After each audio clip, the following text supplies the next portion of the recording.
Azim Indonesia,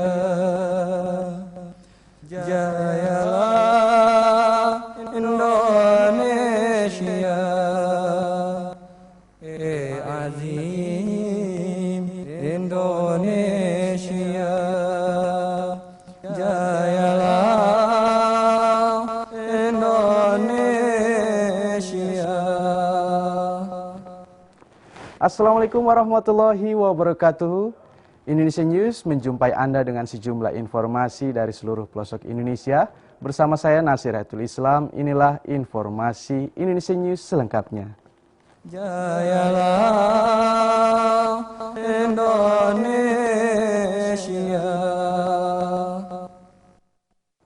Pemirsa, kita masuk pada berita pertama dari wilayah Sumatera. Pengurus Jemaat Ahmadiyah Indonesia Cabang Mandukulin di Kabupaten Bengkalis, Provinsi Riau Daratan melakukan raptah dengan aparat pemerintah di Kelurahan Sebangar dengan melakukan kerja bakti membangun lapangan badminton bersama warga masyarakat lainnya.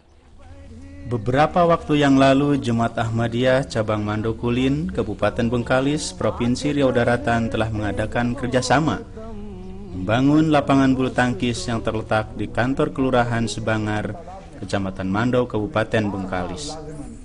Adapun tujuan dari kegiatan ini sebagai bukti rabtah dan menjalin silaturahmi dengan semua unsur yang telah hadir dalam acara itu, yaitu anggota Ahmadiyah, anggota Jamaah Tabligh dan aparat desa setempat, sehingga mampu menepis tuduhan bahwa Ahmadiyah itu eksklusif dan tak mau kerjasama dengan pihak lain.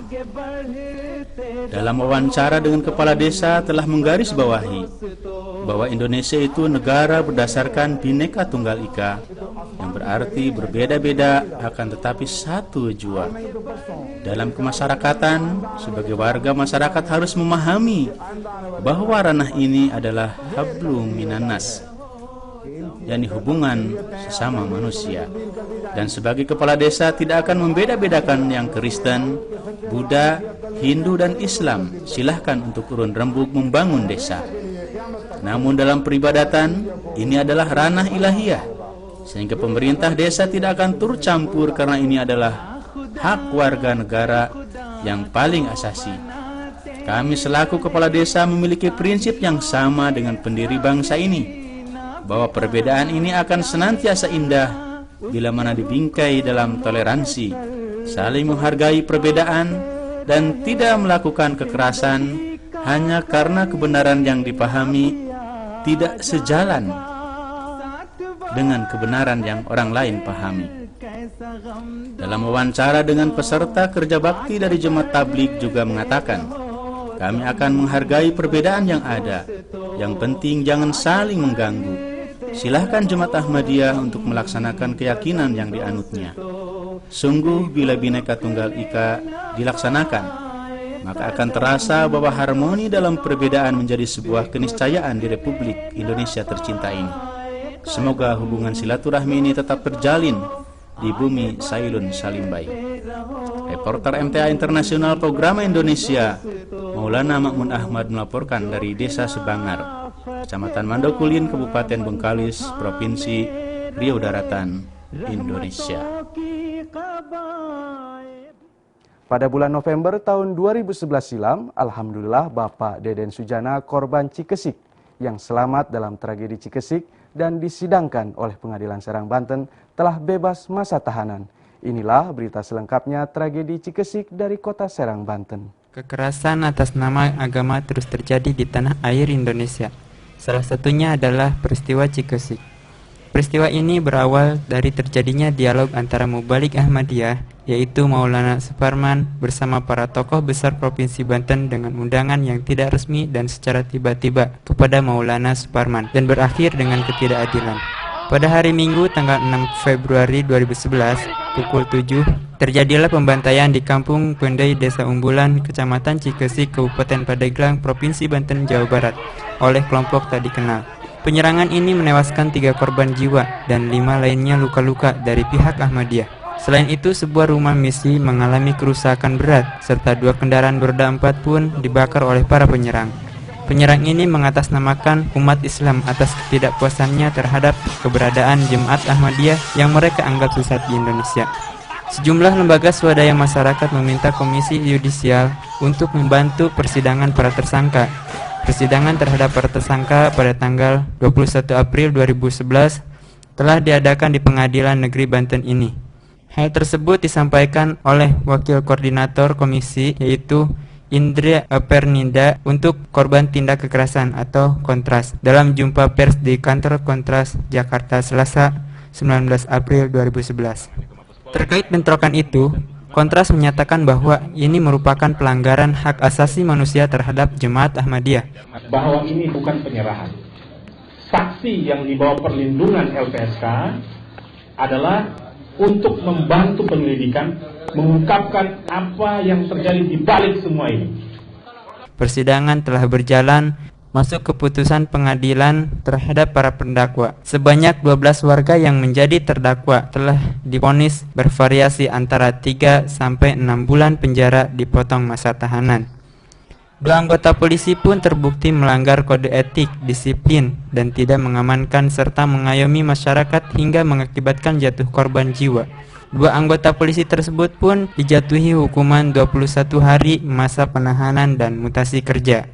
Hakim menjerat para terdakwa ini dengan pasal 160 KUHP Kitab Undang-Undang Hukum Pidana, sebagaimana diatur dalam pasal 170 KUHP serta pasal 351 dan 358 KUHP. Sebelum sidang mau bicara apa? Saya hanya ingin minta keadilan. Kenapa berita yang beredar di media-media, saya dianggap lebih berbahaya dari para pembunuh. Prediksi berapa? Saya prediksi bebas. Presiden bin Surya Sudana dibuka dan terbuka untuk umum.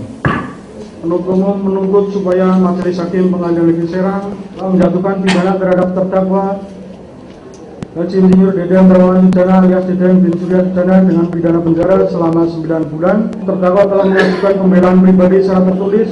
Terdakwa mohon kepada Majelis Hakim untuk menyatakan terdakwa adalah seorang korban dan tidak bersalah.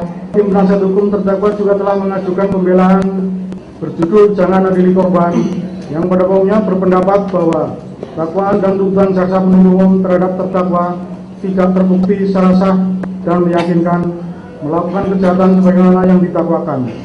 Oleh karena pasal 212 KUH pidana ini termasuk dalam buku kedua bab 5 tentang kejahatan terhadap ketertiban umum yang menerapkan perbuatan terdakwa merasakan masyarakat, yang meringankan terdakwa bersikap tertib, hormat dan santun di persidangan. Terdakwa belum pernah dihukum atau dijatuhi pidana dalam perkara lain.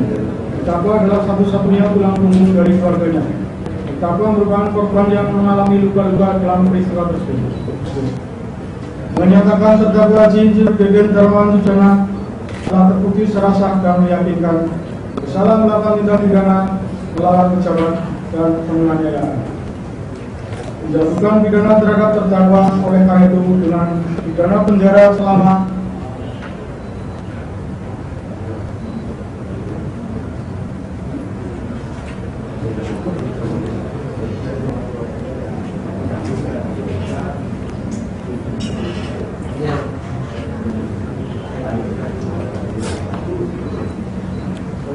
menjatuhkan pidana terhadap terdakwa oleh karena itu dengan pidana penjara selama 6 bulan.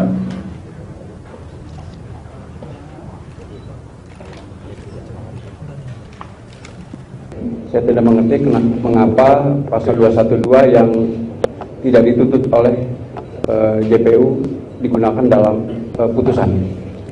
Satu itu. Kedua, untuk putusan ini saya akan pikir-pikir. Untuk yang ketiga, mungkin ini hanya sebagai pesan saja dari saya, bahwa akan menjadi presiden buruk bagi peradilan di Indonesia ini jika saya dan kawan saya yang sudah menjadi korban dijadikan terdakwa, dihukum. Saya mendapatkan surat dari Human Rights International dan Amnesty yang dikirimkan kepada Presiden Republik Indonesia dan ditembuskan kepada saya bahwa Pengadilan Cikesik ini adalah pengadilan yang pesan yang menyeramkan. Vonis untuk 12 tersangka dan tuntutan 9 bulan untuk saya yang sangat menyeramkan. Hasil dari sidang Pak Deden, seorang anggota Ahmadiyah Indonesia, yang mana beliau adalah korban yang dijadikan tersangka oleh Pengadilan Negeri Serang, Banten. Pak Deden divonis selama 6 bulan penjara. Yang membacok saya dihukum 5 bulan, saya dianggap lebih berbahaya daripada mereka. Kebebasan beragama dan berkeyakinan gagal di Indonesia. Kalau kita beda, janganlah merusak, janganlah anarkis. Mudah-mudahan ini adalah yang terakhir kali dan yang pertama kali seorang korban dijadikan terdakwa dan dihukum. Yang membela, mempertahankan rumah tangganya sendiri, mempertahankan nyawanya sendiri, dihukum 6 bulan. Jadi hati-hati, tolong sebarkan kepada masyarakat. Kalau rumahnya diserang, diserbu, jangan ngelawan, serahin aja harta benda kita. Bahaya, karena akan dijadikan terdakwa seperti saya. Saya memaafkan seluruh orang yang menyerang saya, tidak terkecuali. Apalagi ini bulan puasa ya. Pada akhir November 2011 silam, beliau telah bebas dari tahanan rutan Serang, Banten. Semoga Allah Subhanahu wa Ta'ala senantiasa melindungi Jemaat Ahmadiyah Indonesia. Reporter MTA Internasional Program Indonesia, Asef Mulyana melaporkan. Kita beralih pada berita pariwisata. Salah satu bangunan unik di Jakarta yang menjadi simbol negara Indonesia adalah Istana Negara Indonesia di Jakarta. Inilah berita dari Jakarta tentang sejarah singkat Istana Negara Indonesia di Jakarta. Istana Negara Indonesia dibangun pada tahun 1796 untuk kediaman pribadi seorang warga negara Belanda yang bernama J.A. van Bram. Pada tahun 1816, bangunan ini diambil alih oleh pemerintah Hindia Belanda dan digunakan sebagai pusat kegiatan pemerintahan serta kediaman para gubernur jenderal Belanda. Karenanya, pada masa itu istana ini disebut juga sebagai Hotel Gubernur Jenderal. Pada mulanya bangunan yang berstruktur gaya Yunani kuno itu bertingkat 2. Namun, pada tahun 1848, bagian atasnya dibongkar dan bagian depan lantai bawah dibuat lebih besar untuk memberi kesan lebih resmi.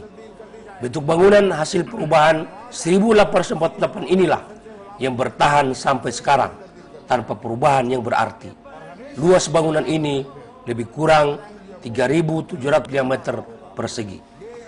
Sesuai dengan fungsi istana ini, pajangan serta hiasannya cenderung memberi suasana sangat resmi, bahkan harismatik.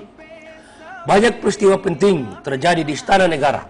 Di antaranya ialah ketika Jenderal de Kock menguraikan rencananya kepada Gubernur Jenderal Baron van der Capellan untuk menindas pemberontak Pangeran Diponegoro dan merumuskan strateginya dalam menghadapi Tuanku Imam Bonjol. Juga saat Gubernur Jenderal Johannes van de Bos menetapkan sistem tanah paksa atau kultur tilsel setelah kemerdekaan tanggal 25 Maret 1947. Di gedung ini terjadi penandatanganan naskah persetujuan Linggarjati. Pihak Indonesia diwakili oleh Sultan Syahrir dan pihak Belanda oleh Dr. Van Moor. Pada masa awal pemerintahan Republik Indonesia, istana ini menjadi saksi sejarah dilakukannya penandatanganan naskah pengakuan kedaulatan Republik Indonesia. Pada masa awal pemerintahan Republik Indonesia, istana ini menjadi saksi sejarah dilakukannya penandatanganan naskah pengakuan kedaulatan Republik Indonesia Serikat oleh pemerintah Belanda pada tanggal 27 Desember 1949. Republik Indonesia Serikat diwakili oleh Sri Sultan Hamengkubuwono ke-9, sedangkan kerajaan Belanda diwakili oleh A.H.J. Loffing, wakil tinggi mahkota di Indonesia. Setelah penandatanganan naskah kedaulatan Republik Indonesia Serikat, bendera merah putih dikibarkan menggantikan bendera Belanda bersamaan dengan dinyanyikannya lagu Indonesia Raya dan Pekik Merdeka oleh bangsa Indonesia. Sejak saat itu, nama Istana Gambir diganti menjadi Istana Merdeka. Istana Negara berfungsi sebagai pusat kegiatan pemerintahan negara, di antaranya menjadi tempat penyelenggaraan acara-acara yang bersifat kenegaraan seperti pelantikan pejabat tinggi negara, pembukaan musyawarah dan rapat kerja nasional, pembukaan kongres bersifat nasional dan internasional, dan tempat jamuan kenegaraan. Sejak masa pemerintahan Belanda dan Jepang sampai masa pemerintahan Republik Indonesia, sudah lebih kurang 20 kepala pemerintahan dan kepala negara yang menggunakan istana negara sebagai kediaman resmi dan pusat kegiatan pemerintahan negara di Indonesia. Demikianlah News Tourism Indonesia, reporter MTA Indonesia Maulana Jamaluddin Feeli Al-Wakuru melaporkan dari kota Jakarta, Indonesia. Demikianlah Indonesia News, saya Nasiratul Islam beserta kerabat kerja MTA Internasional Program Indonesia dan tim Komite Audio Video Wakaf Finau Indonesia untuk Indonesia News mengucapkan jazakumullah ahsan jaza. Kita akan berjumpa kembali dengan Indonesia News pekan depan. Wassalamualaikum warahmatullahi wabarakatuh. Indonesia Jaya.